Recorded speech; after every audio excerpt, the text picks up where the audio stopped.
from Washington, this is VOA News.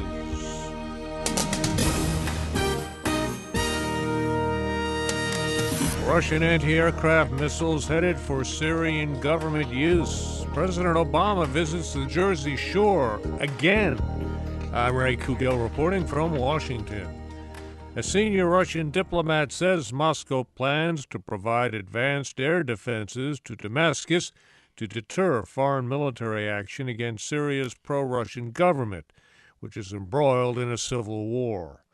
The move comes despite the European Union's decision not to send weapons to Syrian rebels until the United States and Russia succeed in convening a peace conference. VOA's Pessin reports. Russia's Deputy Foreign Minister Sergei Ryabkov responded to the EU decision on Tuesday, calling it regrettable, and he confirmed that his government will deliver new anti-aircraft missiles to the Syrian government.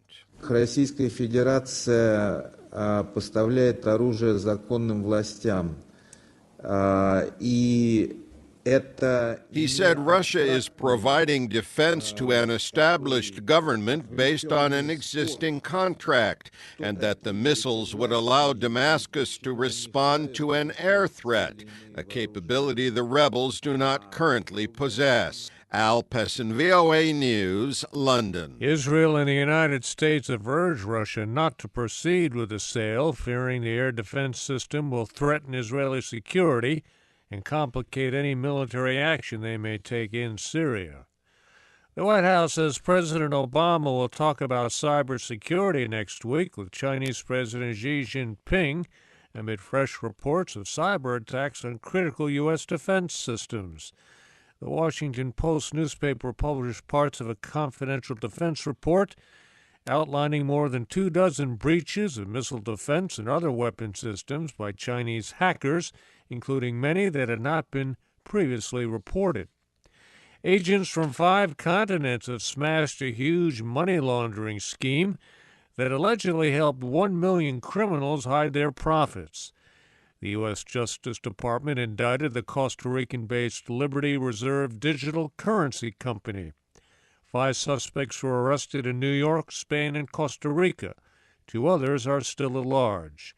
The indictment accuses those involved of laundering $6 billion in profits from credit card fraud, identity theft, drug trafficking, and child pornography.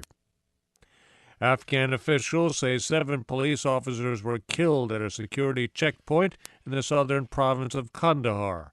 The Taliban claim responsibility for the attack.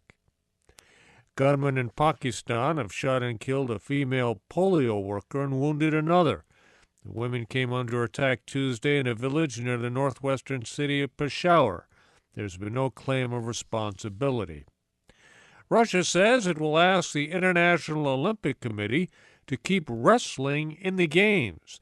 The IOC announced it would drop wrestling from the 2020 Summer Olympics. Jessica Gulaher has more. The president of the Russian Wrestling Federation, Mikhail Mamiashvili, says that supporters of wrestling worldwide are coming together to rally behind the sport, which has been in the Games since the first modern Olympics in 1896.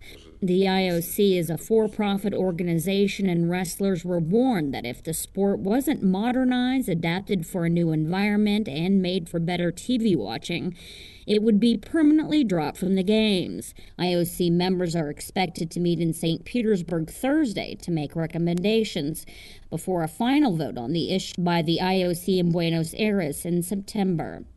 Jessica Gallagher for VOA News, Moscow. A suspected U.S. drone crashed in southern Somalia.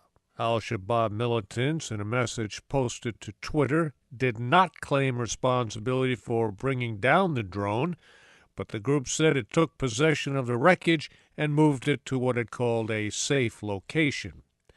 President Obama traveled to New Jersey's coastal areas Tuesday, 7 months after the eastern state was devastated by Hurricane Sandy. White House correspondent Ken Klein has details. Mr. Obama visited several newly rebuilt seaside resort towns and played carnival games with the state's Republican governor, Chris Christie. The summer tourist season began last week in New Jersey, where tourism is estimated to be a $40 billion a year industry.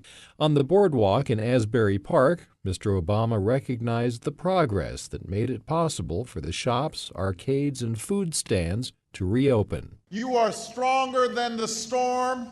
After all you've dealt with, after all you've been through, the Jersey Shore is back, and it is open for business.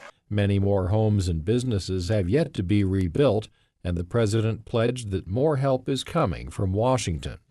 Kent Klein, VOA News, the White House. A Russian spacecraft carrying American, Russian, and Italian crew members was launched Wednesday from Kazakhstan for a 6-hour trip to the International Space Station. They'll be conducting a variety of experiments over the next 6 months.